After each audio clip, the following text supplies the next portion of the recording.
Well, it looks like that heatwave has officially began Saturday morning, and it's just bordering 80 degrees. So we've just spent the last 2 hours watering every single thing in garden. And the latest update on that weather is on Tuesday.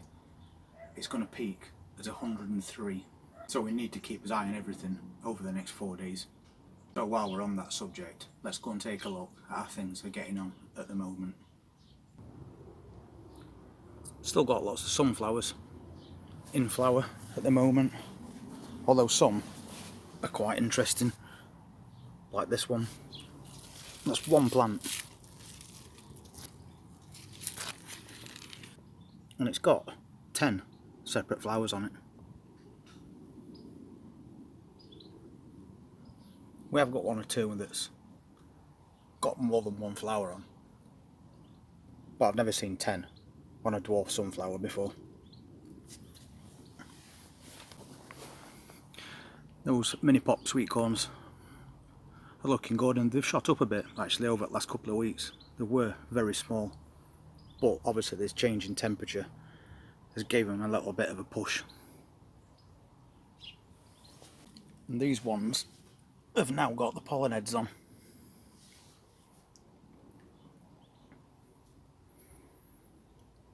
So when the wind shakes this plant, the pollen drops from here, from one plant to another. And the mini pops have now reached the top of this fence, so they're doing really well. And those full size sunflowers have also passed height at the fence now, and that stem is now starting to thicken up a bit.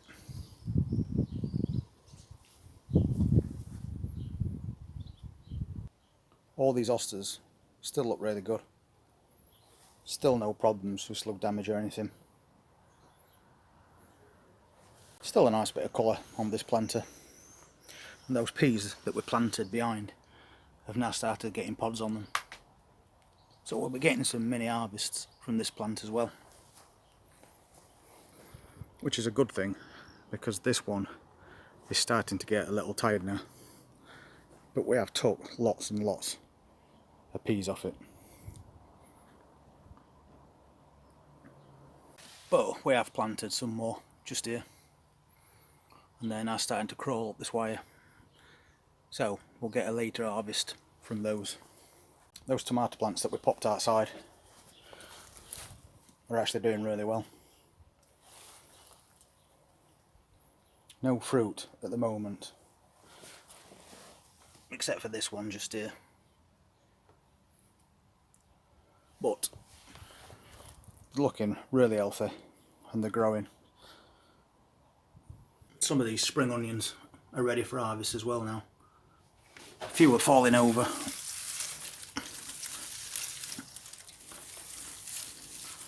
So I'll probably take a few of those. And we harvested these hot lemon drop pepper plants the other day, and we preserved some of these chili peppers, and already there's still loads more coming on it. And there's another one there that's quite a good size, but I'm going to leave them to get a bit bigger this time. Loads of tomatoes growing on this plant now, and still loads more flowers. So it looks like we're going to get quite a lot of tomatoes off this plant. But these dwarf cherry tomatoes have got lots and lots on as well, and this one started to turn red, which is really good to see. So we should have a few more following this quite soon. All these onions have now gone over, so they're starting to bulb up really nice. Shouldn't be long before we take an harvest of these. I'm thinking early August. And again, we've kept on top of keeping the bottoms of these tomato plants clear and removing bottom branches so more light gets to these fruits, because they'll ripen quicker at the end of the day. So they've all got nice little trusses of fruit below them, and plenty of breathing room as well.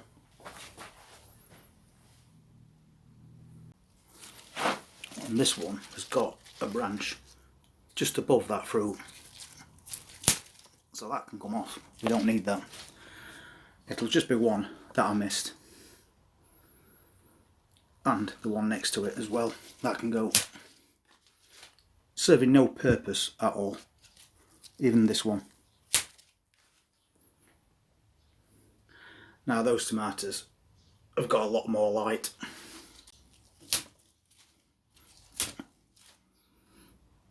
And the same there.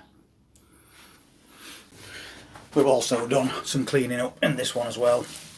Took off more lower branches to keep exposing these tomato plants. And every plant is exactly the same. Got a good clearance. And they've all got lots of tomatoes growing on the very bottoms. And they're a really good size as well.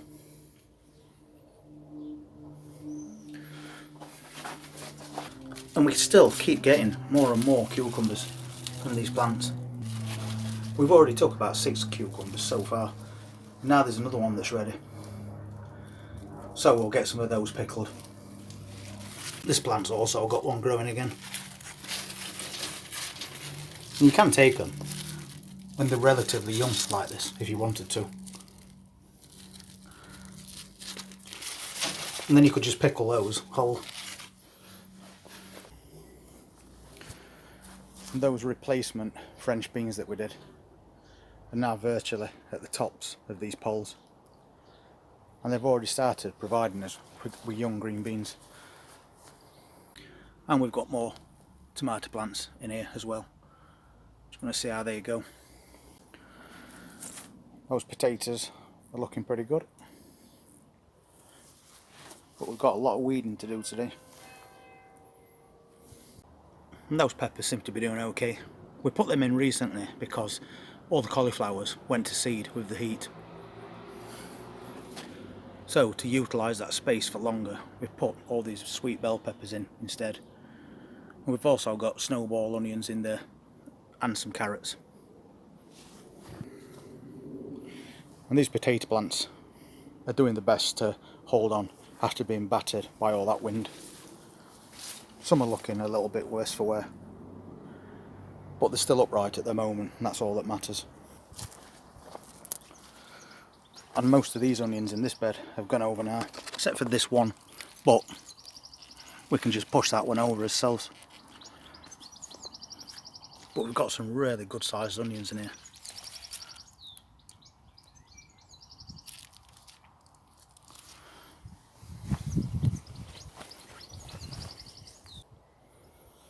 So again, these should be ready by August. Brussels plants, still looking really well. They've come on quite a lot in the last couple of weeks. And they are now starting to get little Brussels growing on them. And of course there's cabbages. Even bigger than they were last week. So they're all trying to heart up now.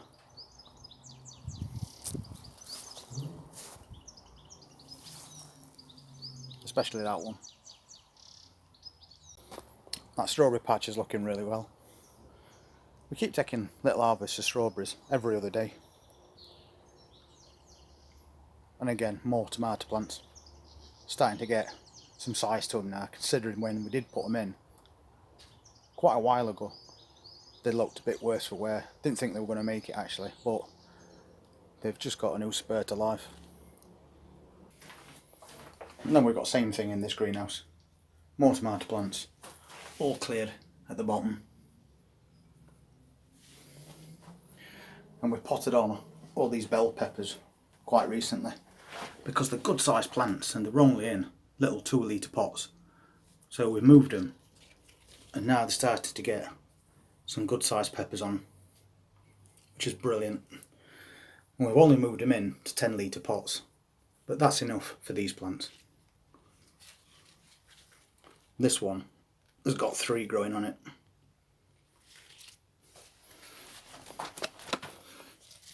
And again, on this plant. Good size. So all these pepper plants are doing really well. And this cucumber has now started growing up this, using its little tendrils to grab hold of this frame, and it's going to work its way to the top.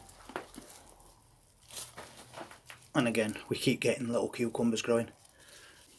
As soon as it finds a chance, it just grabs hold like that. So this tendril wants to be over here, and then try and wrap it round a little bit.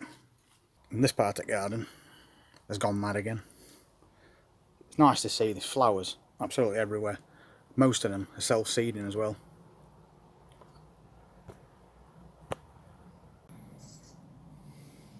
But a really good display of colour.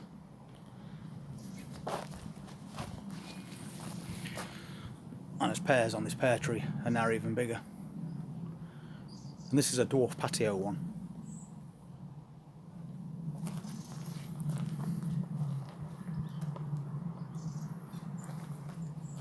And we've basically tied that branch up now because it was starting to hang down a little bit and those winds were threatening to snap it. So we've secured that up now. Still got a lot of things going off in this container garden.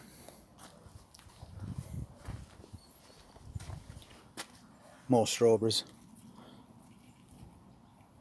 We just keep taking them as they come before birds spot them. We've got a tomato plant in a 10-litre pot just to see how it did. And it is getting little tomatoes on it. And this container sweet corn is growing really well now. We did have peas in there, but the plants died back. They'd finished. So we took them out now to give these plants more room.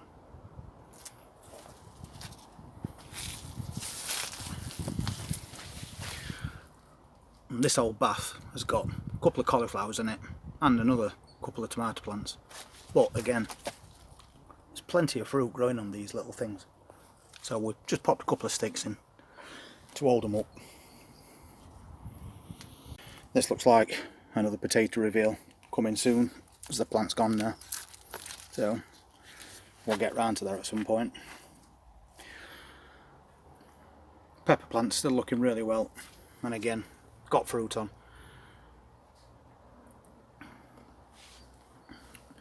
But this one has really come on since last week, and it's now getting flowers on it. And that's that Jack Be Little miniature pumpkin plant. A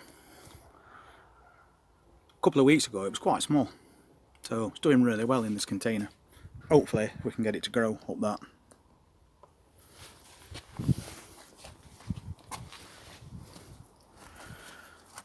And more French beans. Now starting to work their way up this railing behind. We actually managed to get an harvest off this raspberry bush as well. The birds took the last lot, but we beat them this time. And I can spy another one right there. So all in all, everything is doing really well. We just need to keep on top of this watering over the next 4 days.